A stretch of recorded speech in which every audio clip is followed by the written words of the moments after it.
Okay, I haven't used this thing in a while, but I thought I want to mix things up a bit, just like I wanted to get you guys moving around the room today. This activity works really well when you have a lot of people, because then you get envelopes full of all different kinds of ideas. Why do you think I made you do the brainstorm this way? So usually I put some questions on before we start a topic, and I ask you guys all these questions, and I type it in there or write it on here. Why do you think I made you go around to the tables? And why do you think, instead of putting your stuff on here, I told you to write it on a paper and stick it in an envelope? To make us think harder. To make you think harder, yeah. I've done this exercise together with other teachers before, and it works really well. Because sometimes if we see what other people have written already on the page, then we can't think of anything else. We're like, yeah, everything they say, I agree, right? But if you put it on a paper, stick it in an envelope, you don't know what the other people said. So now the people who are the readers have the awesome job of being able to read all the pages that are in there, and thankfully there's only 2. If there would be lots of groups, you would have to read lots of different ones. But yeah, so we're thinking about what we already know. We've already talked about reference material this year, and I don't even bother making people usually use books anymore, because I know it's unrealistic. In your life, you probably won't go and find a reference book. You will go to the internet. It's just the way we live right now. So this week as well, I'm going to have you go to the internet and find some information about Afghanistan. But I just wanted to review a little bit of what we talked about. I don't know if you remember these pages. I think it was back in November. We talked about finding good websites and reference material. So, lady with envelope number 1, you want to be our reader and read out what you have there. The first question, so you'll read it out for both of the pages, and some of the information might be the same, and that's okay. So the first question is, what is reference material? What do you have there? Where we find information. Yes, where we find information. And I know you out there can't see this probably very well, but you have your paper in front of you to brainstorm, so you can write that, where we find info. And then the other paper said websites and books and Websites, books, I hear laughter. This part belongs to Yes. this. Oh, okay, there's a little mix up on the paper.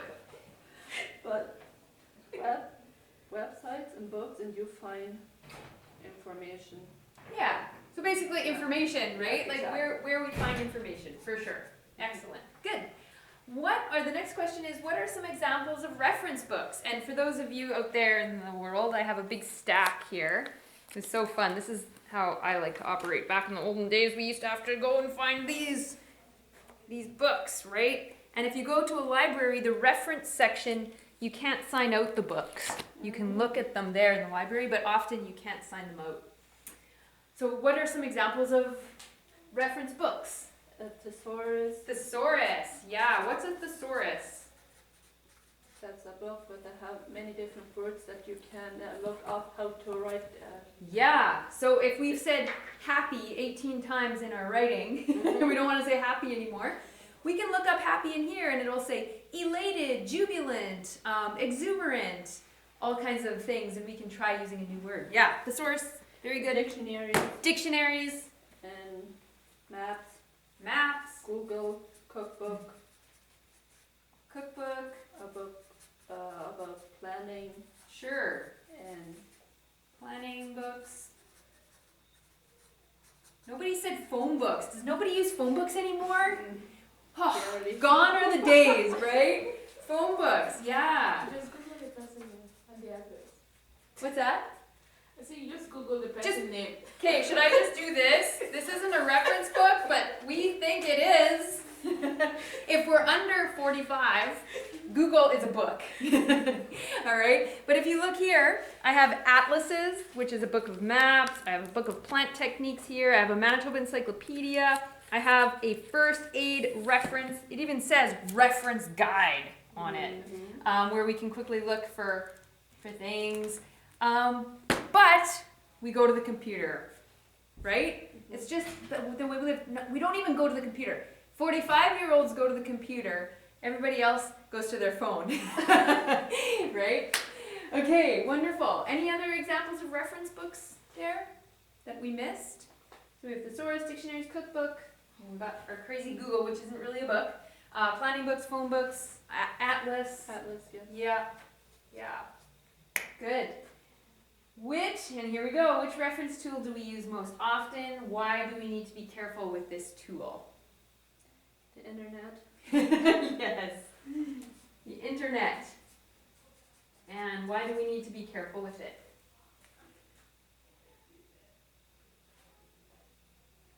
A lot of folks into people can make up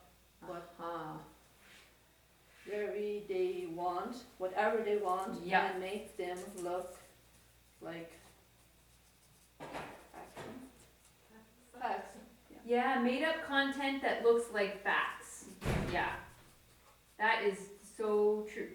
So, somebody who might not want to talk right now used the example of someone in her family who might read some things on Facebook and then think that these things are true and then pass them around.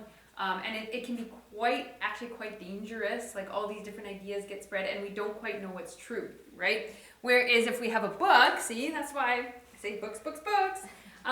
Somebody has had to do a lot of research for this. It's gone through lots of eyes, they wouldn't just print it if it didn't have some real true facts in it. So that's where we need to be very super careful with the internet, is because anybody can make it look real. And there's lots of examples out there of people making things look very real, and they're not. So it can be very tricky with the internet. Yeah. Awesome. Thank you. Okay. Reader number 2. What is the difference between a website and a web page?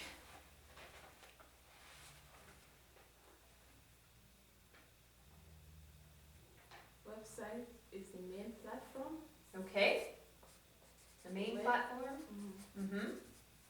Web page is the page you navigate in the website. Okay, the page you navigate. Good words. You navigate in the website. Excellent. Yeah, so you're in, let's say you're on Regional Connections website, and you start clicking on different parts of the website, and it takes you to the pages. It's like, the website is like the book, and then all the parts it takes you to are the pages. Yeah, are the web pages. Excellent, yeah.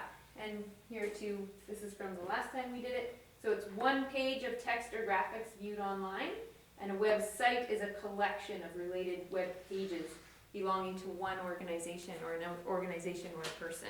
Yeah. Good.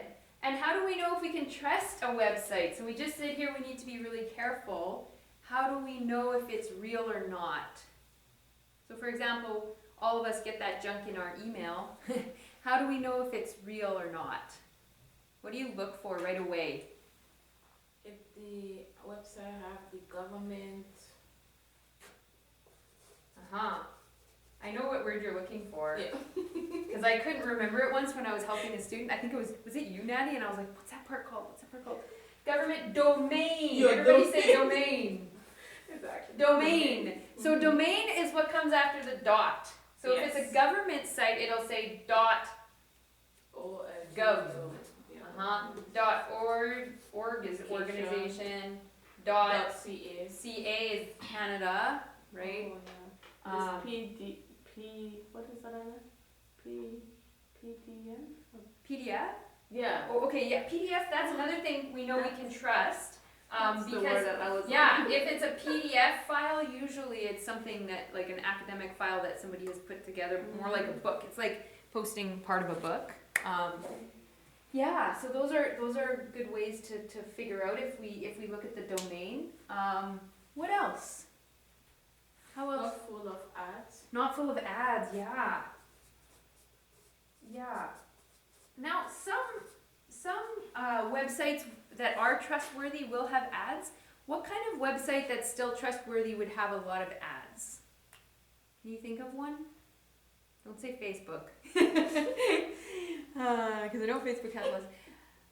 A newspaper online will also have a lot of ads, because if you think of an actual newspaper, it also has a lot of ads. So newspapers usually are full of ads. But you're right, if it has ads popping up, or a lot of pop-ups, or a lot of stories at the bottom that seem kind of unbelievable, and they're often kind of gross, like women with large breasts, blah blah blah, like some stuff like that, right? You can just tell by looking at it that it doesn't look good, right? Anything else we can look for? Publication date. Yes, yeah. So if there's dates, excellent. Author. Publication date. What's that? The author. The author? Yes. These are all signs. You guys are great. These are all signs that this is something that's credible, that we can trust, right? Yeah. If it's an organization that we know of, often is very helpful to know. Good. Excellent. Yeah. I guess what you did, Yep. GOV, like, The Gov? yeah, Yeah. there's also dictionary, right? Mm-hmm. Yeah. So that's what we're looking for. There's some tips there, how to judge a Oh, web yes. page. We looked at last time, is the author reliable? Things of that sort. You can also Google the author, right? So if you see the author, then you can go and Google the author and see if that's a real person. You can also re-Google the story. If it seems too weird to be true, it might be, and then if you Google the story, it'll often say hoax. I know one time my son came home, he was in grade 8 already, and so I was surprised, but he said he couldn't sleep, and finally he told me, Mom, why I can't sleep is there's a monster invading the internet or something. I said, what? What are you talking about? And it was this little pop-up that would come and scare kids. They put it on kids' sites or whatever, and it was some kind of scare or some kind of thing that somebody started, and it was just this hoax, but it was crazy, but it was spooky. I checked it out in this little, do you guys remember that? Yes. Yeah. Anyways, it's kind of sad if people spend all that energy, that they're putting toward evil, spend it all toward good, can you imagine? Yeah, so wonderful. Yeah, so these are some things that we need to be careful of, and it's really good to teach your kids when they're young already to look for those things. And they do a good job these days of teaching kids in school what to look for. Okay, and the last one is, we don't have a third reader, so I can take this out. It was helping us to remember what are the different parts of the web page, and all the folks here in class were trying to imagine what these web pages look like. So without looking at an actual web page, it's hard to describe where these things are. But the menu or the navigation bar I have here is usually located on the top. Yes, this is right. It's at the top, right? It's what you see up here on your website or your web page, and it usually often has little tabs. I call them tabs, and while I was preparing for this lesson, someone online was like, please don't teach your student tabs. But I'm like, well, they look like tabs to me. I'm just going to say tabs. I don't know what that person had with tabs, but anyway. Where we want to click, yes, exactly. So where we want to click on those things. They're subject headings, right? They're usually very short, and they let us know what we're looking for. Excellent. Sidebar menu on the side. Oh, am I missing sidebar? I am. Sidebar. Yeah, like it says on the side.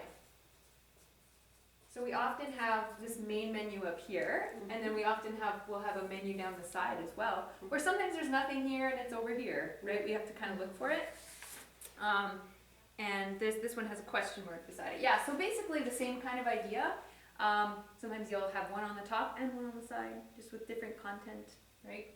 Excellent. Drop-down menu is at the top under the topic. Yes, under topic. So oftentimes when you click on one of these tabs, for that person out there who hates that word, this will drop down, and you'll be given even more options, right, to look for. Excellent. When you click on the menu, it drops down with the info, for sure. And sometimes they don't just come here, the drop downs, sometimes they come over here, or you can even click on something on this side and drop down. Hamburger menu. Add-ons within the drop-down menu, and this one is blank. Okay, the reason I included this one is because the website you guys will be looking at for your assignment has a hamburger menu. And does anybody know what it looks like? A hamburger? Okay, so it looks like this, usually. Something like that, some variation of that. And this person, or this group, yeah, they're right add-ons within the drop-down menu. Oftentimes your hamburger menu will be like in this top corner over here. You'll see it, and when you click on the hamburger menu, it'll sometimes have your sign out if you're in a private kind of page. But sometimes hamburger menus can appear at various spots within the main content, and it is like a drop-down menu as well. It just has this little symbol to let you know that you could click on that, and it will drop down, and you'll get some more options. Yep, for sure. Web address. Yes, so where is the web address? On the top left corner, correct. So up here, you'll look and you'll see that web address, right? So sometimes you need to copy that if you're trying to tell your teacher where you're getting your information from. And sometimes it's really long. I always tell students to copy all of it at least till the .org or .whatever. And sometimes the backslash this, that, so that I get exactly that page, right? That's where your web address is. And advertisements pops up on the side. Yep. Ads, advertising products and services. Yep, they can pop up everywhere. Who gets super annoyed when these things pop up? I do. Oh, yeah. I'm looking for you. Yeah. Yep, they pop up everywhere. Do you feel like social media has them a lot? Yes. Yeah, and the algorithms, they pick up what you're interested in, and they'll send you ads. So if you do any search on your phone or your computer, that's all being banked in there, and they know what you're interested in. So they will start sending ads like that your way. Have you noticed that? Mm-hmm. Yeah.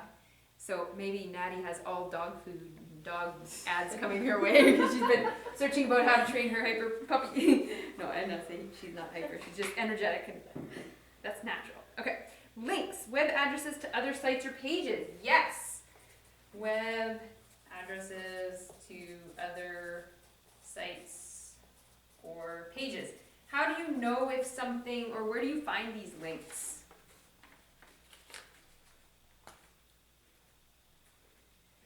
So when you click on these, it can lead you to other pages too. So we could technically, maybe that person wants me to call these links already too. But there's another way that links are displayed in a page. Usually they will be kind of like bold or blue. Yeah. And it can be through an email. You click on a link in an email that will take you to a website. Yeah, they're different. They're usually a different color, right? So you know, or even a word that's like a different color. You know, if you click on that word, it's going to lead you somewhere else. You can get. Does anybody go on a rabbit trail when they're searching? Yes. I do. I get carried away. I try and ignore the links sometimes because. And then sometimes, okay, how did I get here? Yes. Yeah. That's when you can always use your back button, right? This one in the corner. Exactly. And I go back and I try the same thing again to make sure you know what you did. Yes, and you can also use your history. If you don't know how to do that, let me know and I can help you with that. Headings. Where are headings? Just like in a book, where do we find headings?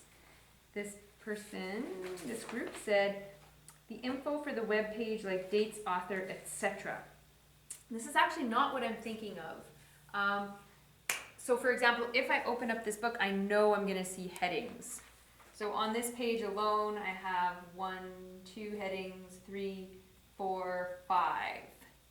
So what are headings? We have them in books and we have them on internet web pages. What do they do for us? Kind of show us what's going to be in the next paragraph. Exactly. Yeah, they give us the main idea. They give us the main idea of a section or paragraph. And why would this be super handy when you are scrolling? Why would those headings be super useful? Because you don't want to read everything. You just want to look at a little bit of information. Yeah, you have your questions that you want answered or that you're thinking of or what the information you want, and those headings are super helpful. And sometimes those headings are links to other things if you click on them, but what they do in the main content is they really help you find what you're looking for, right? And the last one, what is the main content? The main content in a web page, yeah, so it's all the stuff in the center, right? So the sides get you all distracted with the menu and the advertisements and all that, and your main content is in the center. Great. Excellent. So that's just a quick review of our number one thing that we go to for all information. I think life was more adventurous in some ways before Google because people would have conversations about things and nobody would say, well, wait a minute, I'm going to Google that, right? Instead, you would just talk about it and think about it. You guys don't even remember. You're so young, you don't even remember what life was like before Google. You do? Okay. I do too. Me and Anna, we're the